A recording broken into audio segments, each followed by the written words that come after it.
that brings us into caffeine. And it is a question that comes up a lot. Should I take caffeine during the race? Is because it can provoke GI type effects. And I know some people like to do that maybe an hour or so before the marathon. I like to do that so you kind of get things moving before you start racing. But actually, within the race itself, is it something that you should try? You should try out in training and see whether you tolerate.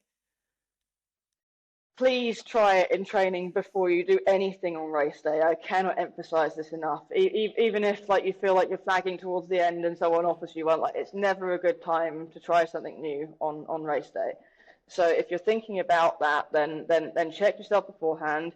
If you're someone who has a bit of trouble sort of getting your legs under you at the start and want a bit of a boost, then that would make sense.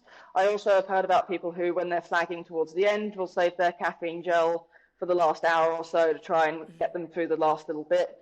It affects the central nervous system directly, but that differs for lots of different people. For some people, it's a very cerebral effect, and it's just focus based, and for other people, it's a more physical effect and gives energy.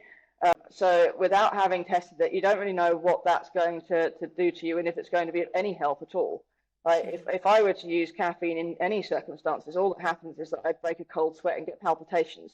It's never going to be useful for me on ever, really. When I'm designing caffeine products, I have to get other people to taste test them for me because I can't really handle that. So yeah, a very individual choice. And if you are making that choice, consider that it does dehydrate you more. So factor that into your hydration and look for options for caffeine that carry some liquid with them. So maybe a caffeine gel or a caffeine sort of fluid rather than, I know you can get like caffeine slips and tablets and chews and things, but I don't think they're hydrating you enough, while you're pulling that into the system.